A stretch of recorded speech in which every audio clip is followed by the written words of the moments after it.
21 de julio. San Lorenzo de Brindis.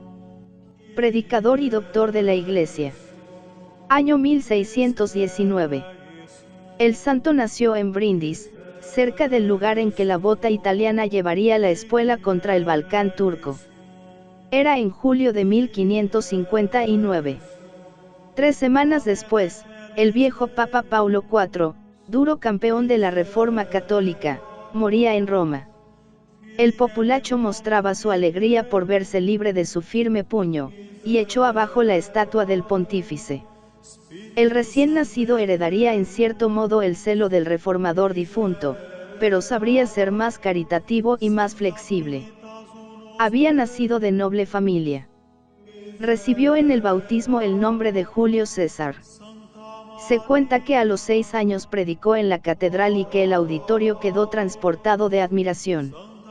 Reduzcamos las cosas a sus justos límites, no es imposible que participara en alguna fiesta infantil, al estilo de las que tan frecuentemente vemos organizarse en las catequesis.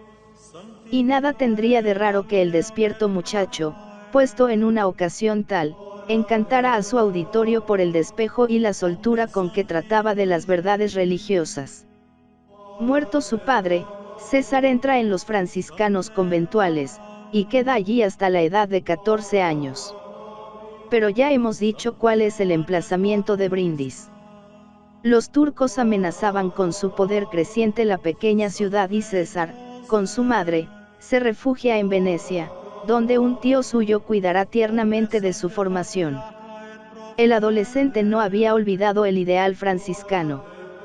Y el 17 de febrero de 1575 entra en la orden capuchina tomando el nombre de Lorenzo. Su ingreso tuvo lugar en el convento de Verona.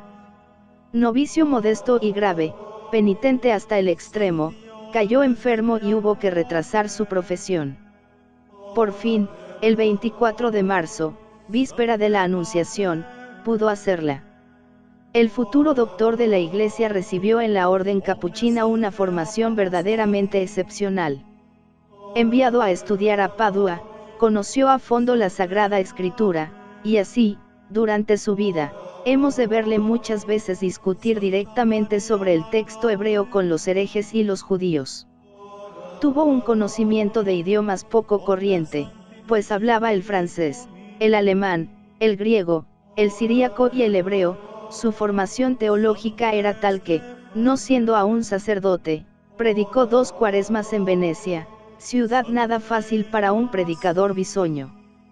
Alguna de sus conquistas apostólicas tuvo enorme resonancia en la ciudad, así, por ejemplo, la de aquella cortesana que, venida al sermón con ánimo de hacer alguna mala conquista, fue conquistada por Cristo. Una vez sacerdote, sus trabajos continuaron a un ritmo todavía más vivo. Durante 3 años, por encargo de Clemente VIII, predica a los judíos de Roma, obteniendo buenos resultados gracias a sus conocimientos de hebreo. Pero las 2 grandes empresas de su vida habían de ser la lucha antiprotestante y la cruzada contra los turcos. El historiador, aun profano, que recorra sumariamente los acontecimientos religiosos de la edad postridentina, y estudie la contraofensiva de la Restauración católica, tropezará necesariamente con la figura de este capuchino italiano que, aun perteneciendo a la provincia de Venecia, fue enviado en 1599 a Austria, al frente de un grupo de 12 hermanos suyos, con los que se estableció en Viena, Graz y Praga. Llegaba allí Lorenzo precedido de la fama de religioso austero, de hombre cultísimo, de predicador iluminado, de polemista eficaz. A sus 40 años de edad había recorrido ya con éxito asombroso toda Italia. Y, en efecto, en Praga sus predicaciones conmueven la opinión pública y provocan la reacción de los protestantes que solicitan del emperador Rodolfo II su expulsión. Un doble paréntesis se abre en su acción antiprotestante, para atender a la guerra contra los turcos, y al cargo de ministro general de su propia orden, 1602 a 1605. Pero apenas libre de los cuidados de este cargo, vuelve de nuevo a la lucha, primero en Praga, 1606 a 1610, y después en Múnich, 1610 a 1613, junto a su amigo íntimo el duque Maximiliano, de Baviera. Se esforzó en la constitución de una Liga de Príncipes Católicos de Alemania que pudiera oponerse a la unión de los protestantes, y con una misión oficial en Madrid conquistó que se adhiriera y ayudara financieramente a dicha liga el rey Felipe III de España. Cuando parecía seguro que iba a tener que marchar de Alemania, una intervención del cardenal Dietrich Stein ante el Papa Paulo V lo impidió. Así él pudo continuar su trabajo. Obtuvo después el restablecimiento de la paz entre las autoridades españolas y el duque de Saboya, Carlos Manuel el Grande, en 1618, y desarrolló una feliz legación en Madrid y Lisboa, 1618 a 1619, en defensa de la ciudad de Nápoles contra la tiranía del virrey Osuna. Es difícil sintetizar en pocas líneas la colosal labor de este predicador. Dios me ha llamado, repetía, a ser franciscano para la conversión de los pecadores y de los herejes. Y, en efecto, predicó, de manera incesante, en Italia, en Hungría, en Bohemia, en Bélgica, en Suiza, en Alemania, en Francia, en España y en Portugal. Apoyado por los jesuitas, desarrolló una admirable labor en la Europa central, y sembró de conventos franciscanos gran parte de estas naciones en las que había predicado. Hacía falta también un animador espiritual en la lucha contra los turcos, que golpeaban las puertas del imperio. El Papa Clemente VIII envió a San Lorenzo de Brindis al emperador Rodolfo II seguro de que él solo valdría lo que un ejército.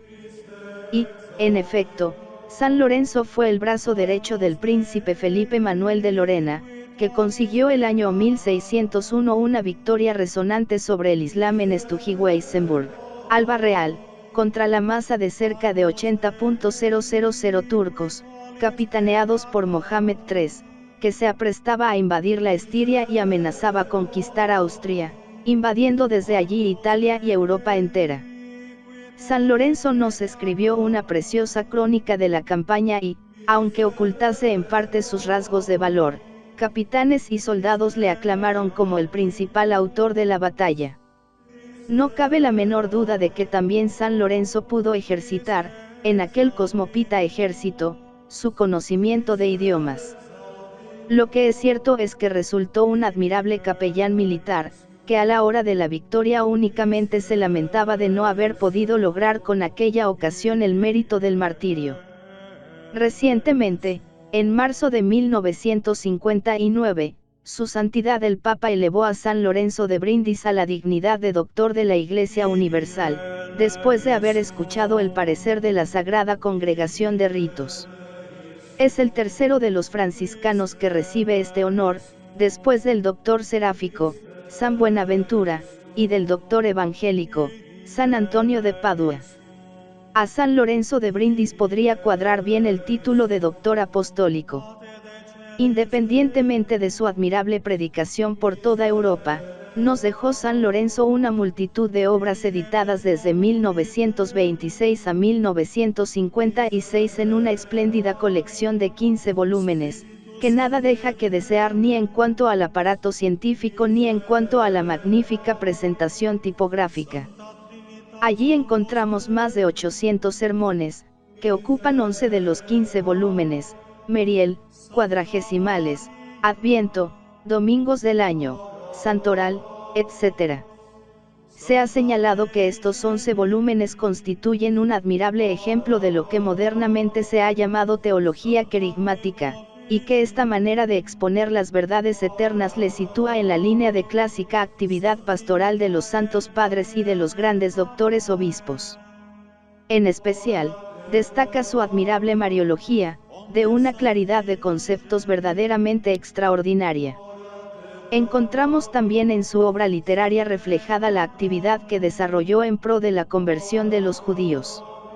Estas tareas y la enseñanza de la Sagrada Escritura a los religiosos de su orden, juntamente con su conocimiento profundo del hebreo y suficiente del arameo y el caldeo, le permiten mostrarse como espléndido exegeta en su explanación del Génesis. Uniendo una sana filosofía con profundos conocimientos teológicos, trata de manera magistral todas las cuestiones referentes a Dios Creador, a sus atributos, a los ángeles, a la naturaleza y composición del hombre, a la institución matrimonial, etc., etc. También se refleja en su obra literaria el admirable apostolado antiprotestante que desarrolló. Tuvo en Praga una disputa con el luterano Policarpo Lícer, teólogo, escritor y predicador de la corte del príncipe elector de Sajonia. Reflejo de aquella disputa son los 3 volúmenes de la Lutheranismi Hypotyposis, Manual práctico de apología de la fe católica y confutación de la interpretación protestante. El vigor de la dialéctica teológica está sostenido por la exactitud del estudioso, que se informa sobre la génesis histórica y doctrinal del protestantismo directamente en la literatura y en los símbolos protestantes, en una cuarentena de autores reformados, sin excluir los manuscritos y los libelos, además de las obras de Lutero. En esta empresa, defensiva y confirmativa al mismo tiempo, característica de una época en que la controversia adquirió tanta importancia, San Lorenzo emula, con acentuación polémica, la acción de San Pedro Canicio y simplifica, para el uso ministerial, el método escolástico de las disputaciones de San Roberto Bellarmino. La proclamación de San Lorenzo como doctor de la Iglesia Universal contribuirá al conocimiento de su biografía y, consiguientemente, de su influencia en la historia del pensamiento y en la misma marcha política de Europa. Porque aún ocultan muchísimos documentos interesantes los archivos europeos, que podrán dar luz sobre aspectos desconocidos de su increíble actividad.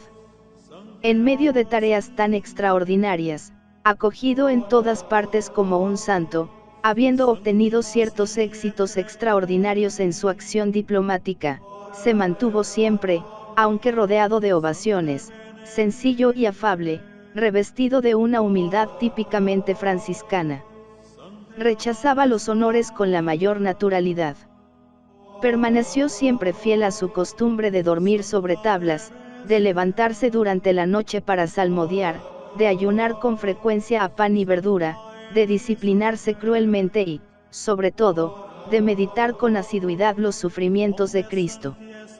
Se encontraba en Lisboa, tratando con Felipe III la causa de los nepalitanos vejados y oprimidos por el virrey, cuando le llegó la muerte.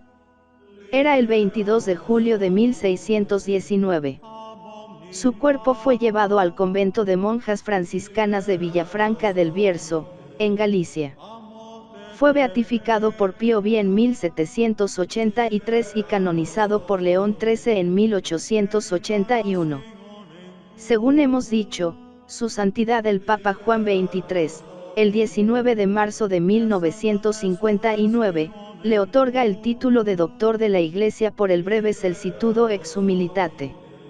Con esta proclamación la Iglesia adscribe oficialmente al Senado luminoso de sus maestros, que unen la santidad con una ciencia sagrada auténtica y excelente, su 30º miembro.